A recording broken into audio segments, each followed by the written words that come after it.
Les amis, bienvenue, j'espère que vous allez tous très bien, très content de vous retrouver pour cette nouvelle vidéo et pour cette analyse de cette sacrée soirée de Ligue des Champions. C'était très chaud, mais le Paris Saint-Germain réussit à récupérer un point de cet affrontement contre Newcastle grâce à un penalty à la 98e au bout du bout de Kylian Mbappé. Pour répondre à l'ouverture du score d'Alex Isak en première période, le PSG s'en sort avec un petit point. Il est tellement important. On le voit à la réaction de Luis Enrique, de Kylian Mbappé. Ça a chauffé à la fin entre lui d'ailleurs et Kieran Trippier, mais il est tellement important ce point parce qu'il permet au PSG, à une journée, la conclusion de ce groupe F qui aura vraiment tenu toutes ses promesses, permet encore au PSG d'avoir son destin entre ses pieds. Avec une victoire à Dortmund, le PSG est sûr d'être qualifié, d'atteindre les huitièmes de finale. Avec une victoire à Dortmund, le PSG est même sûr de terminer premier de ce groupe. Un truc qui semble invraisemblable. Quand on était en train de jouer là la 95e, 96e minute de ce match, c'est un scénario qui est un peu rêvé pour le Paris Saint-Germain, qui n'a pas forcément démérité dans ce match. Franchement, si on fait le bilan des occasions, de ce qui a été généré, en vrai, je pense Paris même peut s'estimer un peu malheureux de ne pas prendre les 3 points. Pour autant, ça va être la clé de notre analyse aujourd'hui. Pour autant, je ne suis pas sûr que le PSG a fait un très bon match. Et même, je vais dire, la première mi-temps, c'est une de celles qui m'a le plus inquiété au PSG pour l'instant sur ce début de saison, parce que j'ai vu beaucoup de choses qui ne fonctionnent pas. Il y a beaucoup de trucs à corriger, sans Warren Zaïre-Emery, au Signal Iduna Park, face à un Dortmund, donc, qui est un petit peu la surprise de ce groupe. Moi, je voyais tout en bas, et qui a donc battu l'AC Milan, là, dans le même temps, 3-1. Ça va pas être facile, et ça va être un sacré match, énorme match. Le PSG est habitué aux gros matchs au Signal Iduna Park, mais là, ça va être super costaud. En tout cas, super groupe. Et comme d'habitude, on se retrouve pour parler un petit peu plus en profondeur de ce qui s'est passé sur le terrain. Donc installez-vous bien, j'espère que ça va vous plaire. Première chose à dire sur ce match, Newcastle se présentait avec ses fameux 13-14 absents. Ils n'ont pas utilisé un seul remplaçant. Paris à la fin a fini avec 4 remplacements, si je me trompe bien, si je me souviens bien. Newcastle 0. Ce 4-3-3 là a joué de la première à la 99e minute. Et juste ça, je pense que ça pose le contexte de la physionomie de la seconde période, où Newcastle finit à genre 15% de possession, un truc comme ça, 17 tirs à 2 si je me souviens bien, quelque chose comme ça sur la seconde période. Ouais, une fois l'avantage acquis, ils se sont repliés. Paris a généré un nombre d'occasions assez formidable et en vrai aurait dû prendre les 3 points parce qu'il y en avait beaucoup plus à convertir. Mais voilà, ça je dirais à la base quand on regarde ce banc, c'est peut-être encore plus intéressant que les hommes qui sont véritablement alignés. Quand on voit le petit Miley par exemple qui a joué contre Chelsea, mais voilà, qui est un tout petit jeune et qui n'est pas destiné à avoir des minutes comme ça sur un gros match, sur un déplacement au Parc des Princes en Ligue des Champions, ce qui est en vrai le match le plus difficile pour Newcastle sur le papier. Ça pose un petit peu le contexte de cet affrontement. Côté Paris Saint-Germain, bien sûr, la grosse absence, Warren Zaïre-Emery, donc au milieu de terrain, Kang In-hee était titularisé à la place de Vitinha, petite surprise. Ugarte en 6, Fabien Ruiz l'autre. Sinon Mbappé, Kolo Muani, Ousmane Dembélé notamment complétaient les postes offensifs. Alors, si je dois faire la synthèse ultra rapide, Louis, prends pas cette tête. On va d'abord dire les choses très simplement. Première mi-temps, Paris est en dessous dans tout. Je trouve que le PSG manque en première et est pas assez bon en général, entre guillemets. Seconde période, c'est mieux. Et Paris est pas assez bon là à la finition. Donc en vrai, on peut prendre le match un petit peu comme on le veut. Moi, je suis pas totalement en désaccord avec quelqu'un qui dirait ouais, mais en vrai, Paris normalement gagne ce match 3-1 si tu convertis mieux tes occasions. Et peut-être c'est un match, il faut juste l'analyser par ce qui s'est passé dans la boîte de Newcastle. Ouais, peut-être. Mais peut-être pour la suite, notamment en projection de ce match contre Dortmund, j'ai envie de disséquer peut-être un petit peu plus que tout la première période. On va parler de la seconde aussi, mais de la première, parce que pour moi, c'est là que j'ai vu les plus gros manquements. Basiquement, donc le Paris Saint-Germain était disposé en 4-3-3, comme ça, Ugarte en 6, Kang In-hee et Fabien Ruiz les milieux un petit peu plus avancés, avec donc Kylian Mbappé et Ousmane Dembélé qui mangent la ligne là sur le côté. On voit le bloc de Newcastle, c'est du 4-2 ou 4-5-1 en fonction. Là, je pense qu'on a plutôt Almiron qui est en train de sortir au contact parce qu'il anticipe que Danilo Pereira va jouer ici sur Lucas Hernandez. Normalement, il était un petit peu plus bas. Là, c'était plus du 4-5-1 en général. Mais la première chose qui me marque, moi, c'est à quel point ce bloc est compact sur la largeur. Laisse vraiment les lignes ici, les couloirs libres pour verrouiller surtout l'intérieur du jeu. Et en vrai, si on considère que c'est un 4-5-1 comme ça, on a un 3 pour 3 là à l'intérieur, Bruno, Joelinton et donc Miley, qui sont censés être un petit peu en individuel sur le trio du milieu de terrain du Paris Saint-Germain. Donc assez difficile pour le PSG de passer par l'axe. Mais initialement, sur les 10 premières minutes, que je trouve assez bonnes du Paris Saint-Germain, bah, ça passe beaucoup par les côtés, et surtout par ce côté droit qu'on a vu bien animé contre Monaco, notamment ce week-end. Là, Skriniar trouve Ousmane Dembélé, qui s'appuie sur Hakimi, qui est rentré donc depuis cette position-là, qui est rentré un petit peu plus à l'intérieur, et qui va poursuivre sa course-là pour être servi par une très très bonne passe oblique d'Ousmane Dembélé. À la fin, il y a un tacle de Fabian Schär qui revient bien, mais le PSG limite peut se dire ok, si on passe pas par l'axe parce que le bloc est compact, mais qu'on réussit à avoir ce genre de situation là sur la largeur côté droit avec la bonne complicité du duo Hakimi Dembélé, limite pas trop un problème. Mais ça n'a pas suffisamment duré malheureusement.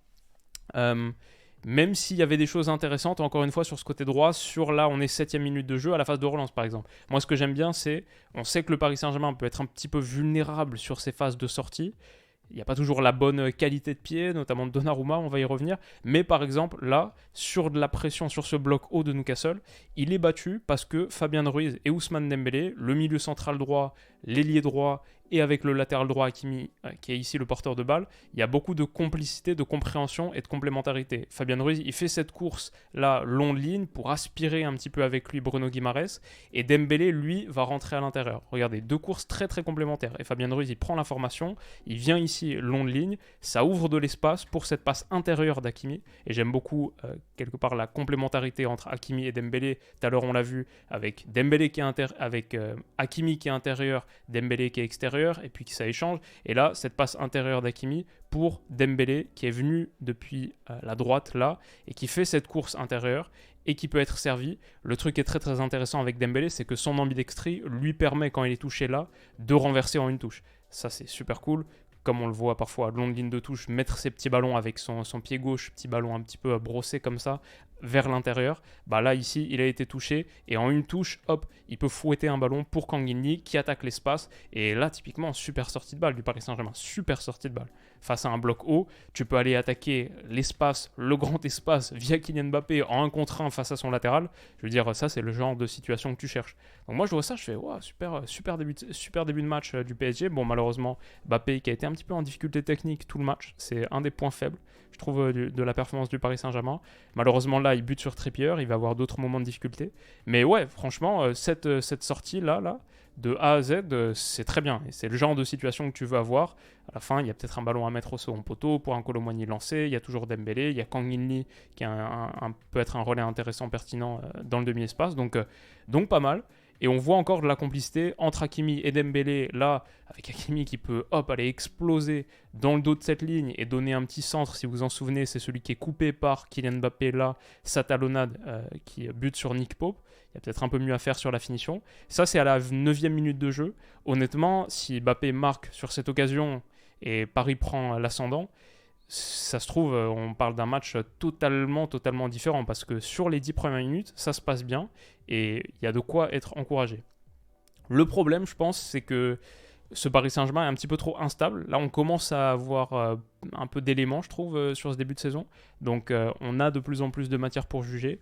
Et moi, je vois des choses hyper intéressantes comme ce qu'on vient de montrer. Et je vois aussi des moments où, franchement, le PSG se saborde un petit peu lui-même parce que sur cette phase-là, où on a donc Hakimi qui joue en retrait sur Donnarumma, ça provient d'un ballon un petit peu renversé. Il y a un circuit de possession à relancer, en gros. Il y a un seul gars qui presse, c'est Almiron, qui presse un peu en mode désespéré. On a, je sais pas, ne serait-ce que Skriniar, Danilo Pereira et Hakimi et Donnarumma là, donc il y a une supériorité numérique nette. Pour moi, c'est un peu inacceptable de se mettre autant en danger face à la pression d'un seul gars. Donc Almiron continue à venir là. Donnarumma, c'est la première erreur. Sa relance là, elle est vraiment mauvaise. Ça pousse Hakimi à se retrouver dans cette situation. Mais même Hakimi dans cette situation, il fait encore une erreur parce que ici, il y a la course de soutien de Fabien Ruiz qui peut être touché là. Il y a la course de soutien de... Est-ce que c'est Kang In Lee peut-être là? En tout cas, il y a des possibilités pour se sortir du danger et quelque part que cette situation ne s'envenime pas. Et pourtant, il va choisir la mauvaise option. Voilà, ces deux passes sont possibles. Je crois que Fabien Ruiz même indique de jouer ici sur, il me semble que c'est Kang In Lee. Mais Hakimi, tête baissée, il va essayer de dribbler son vis-à-vis et de s'en sortir par le dribble. Alors qu'il faut s'en sortir par la passe. Ici, c'est clair pour moi qu'il faut s'en sortir par la passe. Le truc le plus simple, ça me semble être, voilà, longue ligne comme ça pour Kang In Lee, qui après en une touche trouve Fabien Ruiz face au jeu et tu t'en sors tranquille. Mais Hakimi choisit de s'en sortir par le dribble. Il est un peu trop habitué, je pense, à s'en sortir par le dribble parce qu'il a les qualités pour en général. Et il se fait contrer. Récupération haute d'Almiron. Si là il y a but au bout, c'est une énorme erreur, qui provient déjà de la passe un peu ratée de Donnarumma. Mais Almiron, il a pressé seul depuis le début de l'action. Genre ça, c'est le début de l'action. Et à la fin, il se retrouve dans cette position à donner ce centre au cordeau pour Isak, qui heureusement la met au-dessus. Mais là, je vois ça et je fais, waouh, ce PSG faisait vraiment 10 bonnes premières minutes, il y avait des séquences intéressantes, ça joue bien. Et en fait, t'es jamais à l'abri de te mettre dans une très très grande difficulté. Et ça, c'est un peu l'histoire de ce match. Après, il y a des petites approximations techniques comme ici qui font que c'est difficile de capitaliser sur tes bonnes choses. Mais voilà, ça c'est le but de l'ouverture du score de Newcastle. Newcastle doit jamais dans ce match marquer le premier but. Jamais doit marquer le premier but dans ce match. Et tu dois réussir à le tuer avant même que l'adversaire soit... Et montre un signe de vie. Et la réalité, ce match, voilà, il finit un partout. Tu sais très bien que si tu ajoutes 10 minutes en plus, le PSG le gagne 2-1. Tu ajoutes 20 minutes en plus, le PSG gagne 3-1, vu la tendance que ça prenait. Et malheureusement, le fait de les avoir laissés en vie, de leur avoir donné une opportunité d'être en vie comme ça, à cause de ce but, où il y a 4 erreurs consécutives, c'est problématique. Les 4 erreurs consécutives, déjà, c'est le fait que ce soit trop facile. On peut même inclure ça peut-être, c'est qu'à la contre-pression, Bruno Guimaraes, double roulette, si vous vous souvenez de ce moment. Il manque vraiment un Warren Zaïre-Emery, je pense, sur cette action pour le déposséder. Mais c'est trop facile parce qu'il n'y a pas vraiment de contre-pression, elle est mal organisée et c'est beaucoup trop facile pour Bruno Guimaraes ici et ensuite la passe qui est réalisée ici de Trippier à Almiron. C'est beaucoup trop facile pour Newcastle de se sortir de cette mini-densité et de mettre le PSG en grand danger. Genre ça, 2 passes, hop, Bruno pour Trippier pour Almiron. Et Kang In Lee, je pense qu'il est un peu pris dans le no man's land. C'est là qu'on voit que c'est pas un milieu central. C'est pas un milieu central qui est, en tout cas, qui a cette capacité de contre-presser parce que son positionnement est un peu trop erratique et en tout cas approximatif. Et là, Almiron est trouvé et c'est gros danger parce que le porteur est très très loin de son vis-à-vis Kang In Lee. Il peut accélérer et il y a un 2 contre 1 qui est trouvé sur le côté droit. Donc ça, genre, trop facile. Trop facile pour Newcastle de trouver ça. Donc ça, c'est une première chose. Deuxième chose, sur le centre là, Hakimi, mauvaise couverture du second poteau. Je pense que c'est pas normal pour un centre comme ça qui arrive au second poteau, quand tu es le latéral droit, c'est pas normal de laisser ton vis-à-vis contrôler en pleine surface comme ici. Donc ça, c'est pour moi, c'est la deuxième grosse erreur de l'action. Ensuite, ça revient sur Livramento. La troisième grosse erreur, c'est de le laisser faire cette course-là. On sait que les courses latérales, parallèles à la ligne de 16 mètres, comme ça, elles sont difficiles à stopper parce qu'il peut revenir un petit peu en arrière et il y a de gros risques de faire une faute qui provoque un penalty ici. Mais je pense que là, le laisser passer ici, c'est un peu un problème. Kolo Muani, Dembélé, voilà, c'est pas des défenseurs, donc ça se voit. Personne n'ose trop intervenir et réussir à trouver ce décalage-là pour Livramento. Donc c'est trop facile, c'est la troisième erreur. Et puis la quatrième, sur cette frappe d'Almiron, Donnarumma qui repousse mollement dans les pieds d'Isak. 4 grosses erreurs défensives pour moi, et ce PSG n'est pas encore prêt défensivement. Ce PSG n'est pas encore prêt défensivement, et c'est ça qui lui coûte le fait de ne pas prendre les 3 points, parce qu'à la fin, le volume d'occasions générées est énorme. Dans un monde où tu ne prends pas le premier but, là, tu marques toi le premier but, c'est sûr. Tu marques un deuxième, un troisième, tu peux gagner 3-0 ce match, pour moi, sans trop de problèmes, face à un Newcastle que je trouve pas extraordinaire, et qui est tellement amoindri avant cette rencontre. Donc ouais, c'est ce que je dirais. Isak ouvre le score, la tête des mauvais jours pour Luis Enrique, et ouais, parce que ce PSG fait encore trop d'erreurs qui permettent de mettre l'adversaire dans le match. Et si jamais il y a 8e de finale de Ligue des Champions, bon, il faudra progresser d'ici là parce que là, ça pardonnera encore moins. Je pense qu'il a manqué un Warren Zaïre-Emery comme on en parlait. Là, on voit par exemple Ugarte sur une phase de relance qui vient en contact et qui bouge un petit peu Joelinton, mais il n'y a personne pour compléter sa pression. Alors que généralement, ça fonctionne très bien. La première lame, la deuxième lame, Ugarte puis Warren, ou Warren puis Ugarte.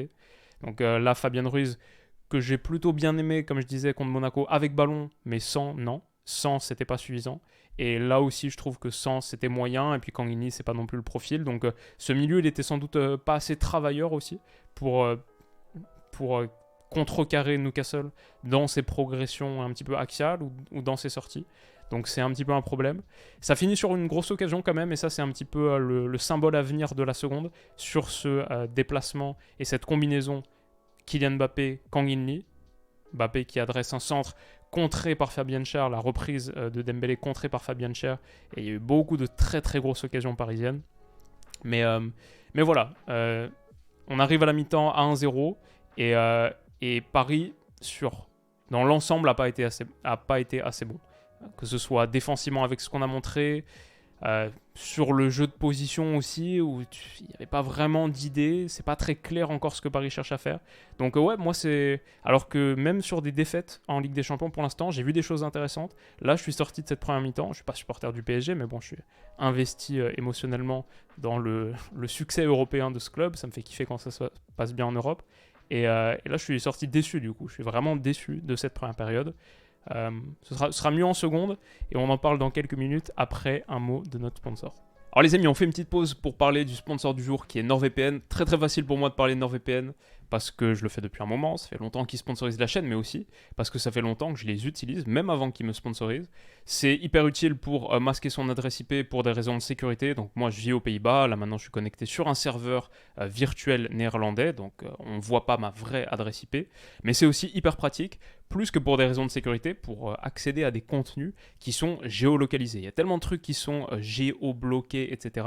Et en ce moment, avec la Ligue des Champions, avec l'Europa League, les compétitions européennes, un truc qui est vraiment cool, c'est que si on se connecte en Belgique, comme ce que je fais là, en Belgique, ils ont un truc qui est pas mal, c'est qu'ils ont des matchs de Ligue des Champions et d'Europa League qui sont diffusés en clair. Sur le site, par exemple, RTL Play, vous avez la Champions League, chaque semaine, 2 matchs, un le mardi, un le mercredi, totalement diffusé en clair. C'est plus le cas en France depuis un moment maintenant, malheureusement. Mais si vous avez NordVPN, que vous vous connectez en Belgique, et désormais, vous avez accès à des grands matchs européens facilement, gratuitement, en clair. Un autre truc que moi j'utilise beaucoup aussi, parce que j'adore voir les résumés de Première Ligue, j'adore la Première Ligue en VO en fait, j'aime beaucoup les commentateurs britanniques, etc. Et pourtant, si je vais sur la chaîne YouTube Sky Sports Première League, j'ai pas les résumés en VO, parce que les résumés, ils sont géolocalisés. Et pourtant, petit tour de magie, je vais retourner du côté de NordVPN, je vais me connecter à Londres, peu importe tant que c'est au Royaume-Uni, hop, je suis connecté United Kingdom, et maintenant je retourne sur la chaîne YouTube de Sky Sports, je rafraîchis, et qu'est-ce qui se passe maintenant? Ouais, on a les résumés. Par exemple, City Bournemouth, Newcastle Arsenal, hop, je clique et maintenant j'ai accès aux images, je peux voir le résumé de 3 minutes en VO avec les commentateurs britanniques. Et ça personnellement c'est un truc qui me fait vraiment kiffer. Donc comme vous le voyez, il y a vraiment une infinité d'usages pour la géolocalisation grâce au VPN et à NordVPN.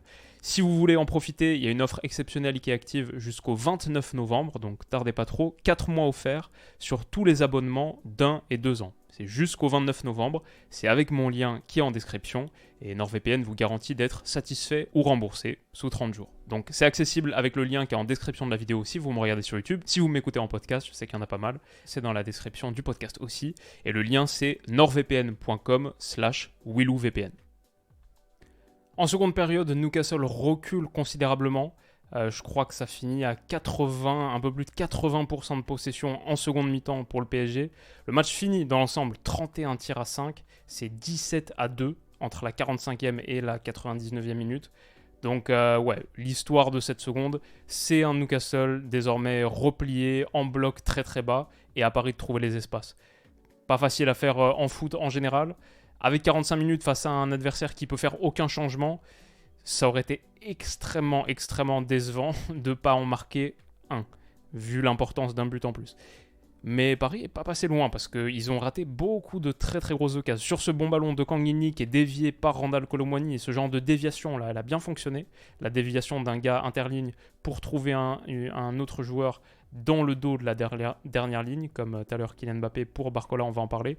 Là, la déviation, elle trouve Ousmane Dembélé. Son petit piqué est contré par Nick Pope, mais Kylian Mbappé rate sa reprise acrobatique. Dommage, il y avait mieux à faire là-dessus. Et Mbappé, assez décevant sur cette centaine de minutes. Je pense qu'il doit faire mieux. Luis Enrique fait rentrer Vitinha et Bradley Barcola, qui aura de très très grosses occasions et qui lui du coup est vraiment, je dirais, un de mes flops du match, vu les 3-4 grosses situations qu'il a. Il doit en finir au moins une, marquer son premier but. en Ligue des Champions. Sur ce débordement de Kylian Mbappé, centre en retrait pour Bradley Barcola qui bute sur Nick Pope, grand arrêt, mais la frappe est sans doute un petit peu trop centrale. Ça, c'est dommage. Sur cette passe de Lucas Hernandez, j'adore la déviation en une touche comme ça de Kylian Mbappé. Magnifique. Vraiment la talonnade superbe dans l'intervalle pour Barcola lancé et qui a l'opportunité de la finir un petit peu comme Eto'o en 2006 contre Almunia. Mais malheureusement, il ne trouve pas le premier poteau comme Samuel sur la déviation d'Henrik Larsson et il la met juste à côté. C'est une énorme occasion. Et d'ailleurs, on a Nick Pope qui tombe sur les fesses un peu comme le gardien d'Arsenal il y a une vingtaine d'années. Voilà, grosse déception pour Barcola. Plusieurs litiges aussi, c'est vrai, autour des situations de penalty. Sur la première d'Hakimi, je comprends le fait qu'il ne la donne pas, parce que je pense qu'Hakimi se laisse un peu tomber. Après, c'est vrai qu'il arrive en premier sur le ballon. C'est pas 100% scandaleux si ça siffle, mais moi je la donne plutôt pas, je pense.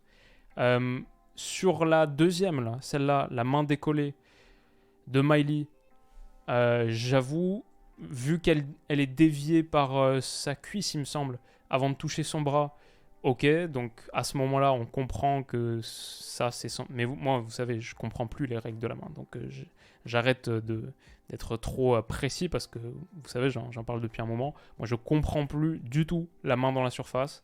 Je sais pas vraiment ce que c'est la règle, et ça change tout le temps, c'est jamais vraiment clair.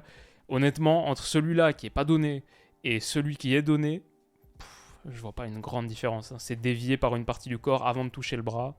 Peut-être là, le bras, il est un petit peu plus... En fait, ça veut rien dire, parce que dans une position naturelle, entre guillemets, c'est-à-dire que le bras, il est plus bas, je pense. Et, disons que dans les yeux de l'arbitre, je pense que ça veut dire que l'avant-bras est dans la continuité de... comment on dit, cette partie-là du bras, quoi, est dans la continuité de l'autre. Je sais pas si c'est très clair. Alors que peut-être sur le penalty qui est donné, il y a une courbure et du coup comme cette partie du bras là est considérée comme étant un petit peu plus haute, c'est considéré comme pas naturel. Mais en vrai, quand on bouge en tant qu'être humain, les deux parties, les deux sont naturelles entre guillemets. Après, je connais pas les spécificités. Moi, je pense que je donne péno sur les deux en vrai, parce que en fait, ça me semble être tellement pointilleux de dire non, sur celle-là, non, et sur celle-là, oui. Que je trouve que le débat, il est un peu... En vrai, quand tu te penches dessus, le débat, il est un peu ridicule parce que c'est quasiment la même chose, quoi. Donc, si on en est à ce genre d'analyse arbitrale, de dire ça, oui, ça, non, et tout. Bref. En tout cas, il y en a un qui sera donné pénalty. Je pense que le Paris Saint-Germain méritait, au moins un pénalty dans ce match. Donc, heureusement, celui-là, oui, il est donné. Mais ça fait partie des nombreuses situations qui ont été générées par un PSG en supériorité physique face à une équipe qui vraiment soufflait, tirait la langue sans avoir fait aucun changement. Malheureusement, pas assez de justesse technique, je trouve, dans le dernier tiers. C'est dommage. Sur cette remise de Vitinha, par exemple, elle est un petit peu entre Fabian Ruiz et Kang In-lee. Du coup, Fabian est obligé de la reprendre pied droit. C'est dégueulasse, la frappe. Ce genre de choses, de petites approximations qui a empêché peut-être le PSG de générer encore plus de situations. Mais en vrai, et aussi par exemple sur ce mouvement rapide de transition, Ousmane Dembélé qui met un ballon dans la profondeur là pour Kylian Mbappé, mais qui est un petit peu trop long, c'est vraiment dommage parce que la vitesse de Kylian Mbappé là face à Lascelles, il allait lui mettre 3 mètres quoi qu'il arrive. Donc c'est dommage parce que ça c'est un contre 1 et ça aurait pu donner un but. Mais sinon, les vraies approximations techniques, elles sont dans le dernier geste, clair et net. Ce centre de Lucas Hernandez, Ousmane Dembélé qui est dans les 6 mètres là. Il y a un gros tacle de chair, mais il touche pas le ballon. C'est Dembélé, ça finit en 6 mètres. Donc ça, c'est un gros raté. Cette double action de Kylian Mbappé, c'est pas tant un raté que plus un manque de chance. La première, ok, mais la deuxième qui revient sur son pied gauche et qui fuse à rien du montant. Pour le coup, c'est plutôt bien joué, mais donc manque de qualité à la finition. Il y a ce centre d'Hakimi, Bradley Barcola au second poteau, et sa reprise est totalement gâchée. On voit les réactions de frustration des Parisiens qui n'en croient pas leurs yeux, tellement de grosses occasions. Et il y en a même une, la tête, là, à la toute fin, à 99e minute, que j'ai pas mise. Le PSG revient donc dans ce match quand même sur cette action, et j'ai envie de souligner, parce qu'on a beaucoup parlé de la main, etc., mais la superbe passe de Vitinha, c'est pas la passe la plus intuitive, je trouve, à mettre. Alors, il la fouette un petit peu du droit si vous revoyez l'action, mais elle est magnifique pour Ousmane Dembélé, qui en une touche la centre immédiatement, peut-être pour prendre un peu Livramento par surprise. Je sais pas, mais peut-être que de plus en plus on va avoir des joueurs qui cherchent volontairement les mains. Je sais pas si c'est ce que Dembélé a essayé de faire ici, mais en vrai, quand tu revois plusieurs fois l'action, ça commence à y ressembler. Je sais pas, en tout cas, il obtient sa main parce que, ouais, elle était bien décollée. Cette fois, Marcignac la donne. Penalty pour cette main de Livramento là, qui est décollée ici. Kylian Mbappé, on n'a plus peur de ses penalties depuis décembre 2022, comme j'ai tweeté. Moi, j'ai plus aucun stress. Je pense Kylian Mbappé, il pourrait tirer un penalty pour ma vie. Et je serais très tranquille, très serein, parce que un gars qui en a marqué 3 en finale de Coupe du Monde, en comptant celui de la séance de tir au but, ouais, il en a vu d'autres, même celui-là, pas trop de pression. Il est marqué, il est inscrit. Le truc que je regrette un peu sur cette fin de match, et je ne sais pas si beaucoup en parleront, mais c'est que le jeu est arrêté à 90-4-37. Le jeu reprend à 97-17. Donc si je compte bien, ça fait genre 2 minutes 40 de temps additionnel, de temps d'arrêt, pardon. Donc logiquement, ce temps doit être recrédité et le match doit se finir à au moins 90 plus 10. Au moins 90 plus 10 et peut-être plutôt 90 plus 10-30, un truc comme ça. À 90 plus 9-14, coup de sifflet final. Je pense que... Et ouais, on voit l'incompréhension ici de Gonzalo Ramos. Pas normal, moi je comprends pas pourquoi le temps supplémentaire n'a pas été donné. Je pense qu'il aurait dû. Je pense que c'est une erreur. Et peut-être le PSG peut s'estimer lésé un peu là-dessus parce que honnêtement, après avoir marqué ce premier but, l'état mental de Newcastle, je pense qu'il suffit d'une occasion supplémentaire et Paris marque le deuxième. En plus avec le déclic un peu psychologique d'avoir égalisé. Je pense que le Parc des Princes était pas loin de vivre une vraie nuit de folie. Et avec un petit peu plus de temps peut-être. Mais bon, peut-être le PSG méritait pas vraiment les 3 points au vu de la physionomie, au vu de la prestation d'ensemble, où il y a eu, je trouve, trop d'erreurs et pas assez de bonnes choses faites, même si le gros volume d'occasions, comme on l'a dit, à la fin donc, le PSG a encore son destin entre ses pieds, c'est le plus important, et avec une victoire, finirait premier du groupe. Donc sacrée soirée de Ligue des Champions. Je ne sais pas ce que vous en avez pensé les amis, dites-moi tout ça en commentaire, et on se retrouve très vite pour la prochaine. Prenez soin de vous, bonne nuit, bonne journée, et à bientôt.